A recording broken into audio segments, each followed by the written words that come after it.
Greetings and welcome to Ghost Stories of Washington, episode number 18. 14, Chapter 3, Ghost Part 2, Spirit at the Station, Eternally Dancing, Ghost Lights, Haunted Hall, Mommy Was There, and the Haunted Courthouse. We begin our episode tonight with The Spirit at the Station. These are a bunch of short stories, so hopefully we'll have some fun tonight. Many theories have attempted to explain the existence of ghosts. One school of thought maintains that what we identify as a ghost is merely leftover energy.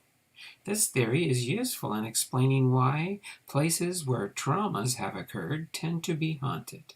It also could explain why poltergeists are especially attracted to adolescents, whose developing bodies are highly energized by surging hormones.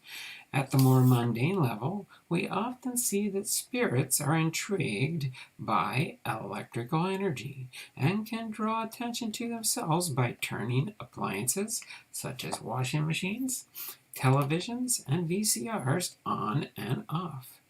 Imagine then what fun a ghost would have when surrounded by the electrical devices and energy at a radio station. KNDX-FM in Yakima is no longer on the air, but during the 1960s it was a going concern, and a very haunted one. Perhaps the most intriguing facet of this ghost story is that individually, without consulting one another, all of the employees began to refer to the spirit at the station as Fred. It is not known whether Fred had always resided in the small brick building that housed the station, or if he was attracted to the energy created by all of the broadcast equipment. What is known for certain is that even when they knew they were in the building alone, employees always had the sense of an additional presence.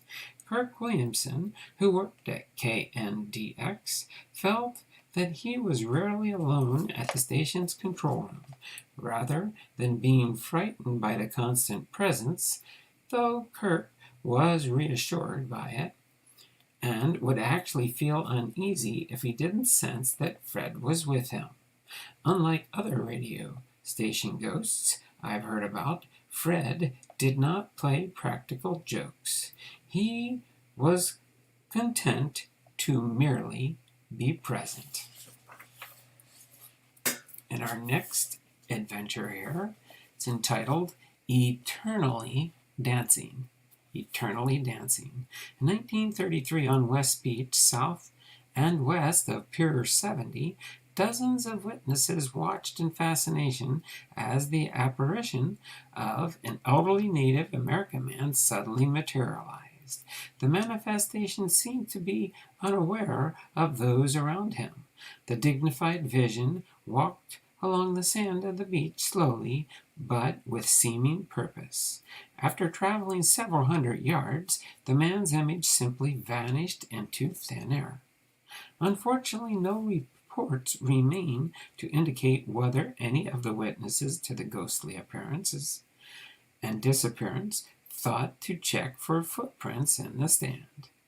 That sighting was vaguely reminiscent of one that was frequently reported at the Glen Acres golf course in Seattle. The image of a naked man was frequently seen on the trail to the course during a 20-year period from 1940 to 1960. The vision said to be performing a native dance eluded all attempts by citizens and police to catch it. Many believe that the golf course was built on an ancient native burial ground, but archival searches haven't supported that theory. The reason for the haunting remains as elusive as the ghost itself. In our next short story, Ghost Lights. Ghost Lights. The public has long been curious about the mysterious lights that are frequently spotted near Mount Rainier, south and east of Seattle. Although many have speculated that these lights are emanating from UFOs, it seems equally likely that they are actually examples of ghost lights, or ignis fatui. The lights that are reportedly seen in that area usually meet the description of just such a supernatural phenomenon. The orbs range from roughly the size of a softball to being as large as a beach ball. They are described as varying from a bright white, so intense that it's almost blue, to a pale yellow or dark shade of red. Ghost lights are among the oldest reported form of haunting. They are most frequently seen in or near cemeteries, mountains, roads, lakes, or railroad tracks. We can safely assume, therefore, that the mysterious lights so often seen around Mount Rainier are not signs of life from another planet, but examples of afterlife from another realm of our own planet. And our next short story is called Haunted Hall. Haunted Hall. Some amazing loyal citizens have called Tacoma home. This group includes the phantom responsible for ringing the bells in the old tower of Old City Hall at midnight, even after the mechanisms necessary to make the bells ring had long been disengaged. Suspecting that intruders were breaking in and playing the bells as a practical joke, manager Jim Brewster spent a night in the building. By the next morning, he was convinced that the hall was secure but haunted. "There is a spirit up there," Brewster stated empathetically. Security guards who work in the building agree. They have been led on wild goose chases throughout the halls by fleeting shadows, never finding anything that could logically have caused such shapes to appear. Authorities have also received inexplicable false alarms from within the building. People walking past the haunted hall at night report watching lights turning on and off. When these sightings are reported, they are investigated thoroughly. Time after time, the findings are the same. The room from which the lights were shining is found to be completely dark and empty. And our next short story is Mummy Was There. Mummy Was There. Like many museums, Tacoma's Washington State Historical Society Museum was at one time haunted. One of the ghosts was positively identified as President Abraham Lincoln's widow, Mary, appropriately. Her ghost was seen near the display of artifacts associated with the slain leader. It was also there that a guard stood and stared in astonishment as a chair glided effortlessly, and apparently magically, across a marble floor. However, the dignified phantom of Mrs. Lincoln hasn't been seen since. Renovations to enlarge the museum were begun in 1973. Although the staff no doubt missed Mary Lincoln's presence, they were certainly not left alone. The remaining ghost was quite intrigued by the elevator. He or she would cause the empty elevator in the equally empty building to propel itself from floor to floor. During a period when the museum was hosting the display of an Egyptian mummy, spirits associated with the exhibit were generally blamed for malfunctions in the building's electrical system. Lights that were turned on would not stay lit, and alarm bells would ring for no logical reasons. The museum security guards frequently noted the isolated cold spots where there should not have been any drafts. Much has changed now. The displays have been rotated, and even the locations of the museum has been moved. The ghosts are no longer reported, but that doesn't necessarily mean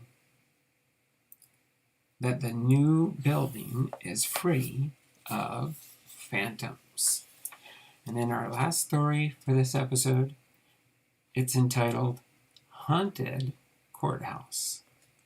Haunted Courthouse. In April of 1959, the Tacoma News-Tribune ran an article indicating that by that time, 2 ghosts had been in residence at the old Pierce County Courthouse for half a century. Anyone who was familiar with the history of the building could not have been particularly astonished to learn that the place was haunted.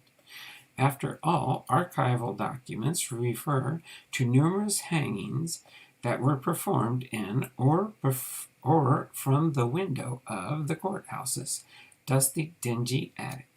During the early years of the 20th century, many folks believed the resident spirits were of E.L. Boyce and Albert Michaud.